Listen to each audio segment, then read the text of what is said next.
Hey, I'm Vlad with Glow Marble, and my friends over at DUOMIT invited me to check out their latest project.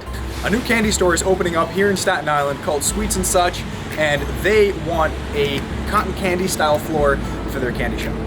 The first step was adding a primer to the concrete floor so that the epoxy doesn't get soaked up into the concrete, and so that there's a very nice bond between the epoxy and the concrete floor. It's important to choose the color of the primer based on the colors of the metallic epoxy you're going to be using. Since these are light colors, they went with a white primer. If you're doing dark colors, you'd want a black one or a gray one. Before pouring the epoxy onto the primer, you're going to have to sand it up so that there's a good mechanical bond between the primer and the epoxy and it doesn't just slide off. Also, don't forget to tape up the borders of anything you don't want getting epoxied. You would do this with a wall if you already have it installed, but the construction is still underway, so that's not necessary. Once everything is sanded, you're going to want to use a vacuum cleaner to clean off all that dust and debris, because the worst enemy of epoxy is always dust. Afterwards, you're going to go over with some alcohol just to get that last touch.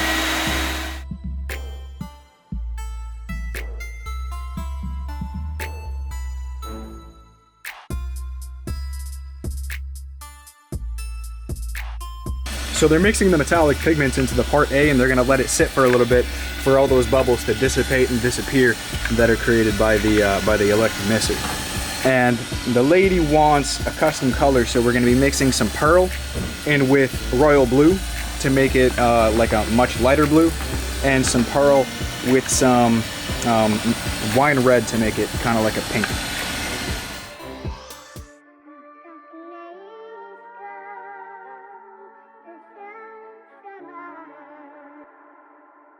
By Dallas, make it hurt.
So once you mix up the part B with the part A, you're going to want to start working quickly, because that's going to dry. It's going to start hardening up a lot quicker, especially that it's inside of the bucket. It's going to cause a chemical reaction. It's going to heat up quicker than it would if you were to have it on the floor.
Once everything's all mixed up, they're gonna leave it for tomorrow and add a polyurethane sealer on top of it just to give it that extra strength.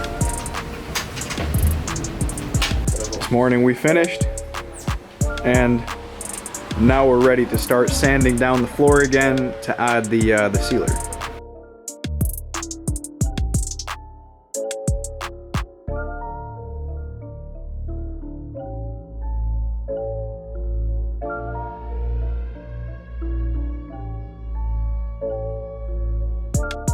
And then same as before, clean up all that debris with a vacuum cleaner and then with a wet rag.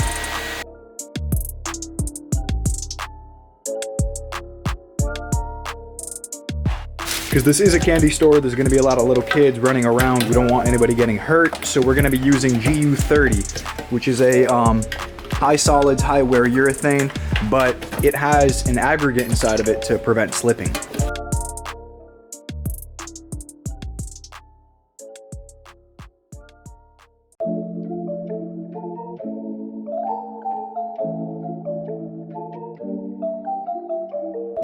So the small roller is only used on the sides. The rest of this is gonna be with a big roller right there to speed up the process a lot more.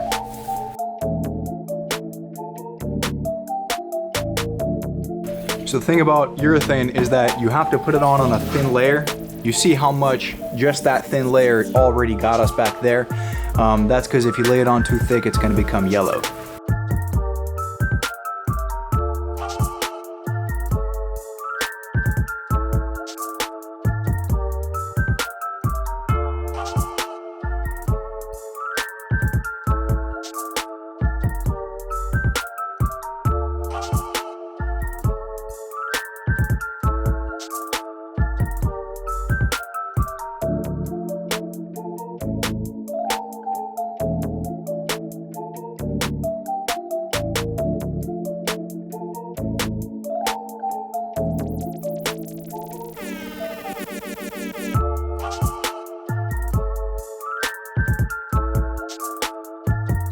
So you've made it to the end of my video, but now I want to ask you for a quick favor. See, the YouTube algorithm gets tricked into showing my video to a lot more people if a lot of people comment on it. So criticize me, praise me, or just ask a question. As long as you leave a comment, I'm gonna appreciate it a lot. Thanks for watching, and stay tuned for the next video.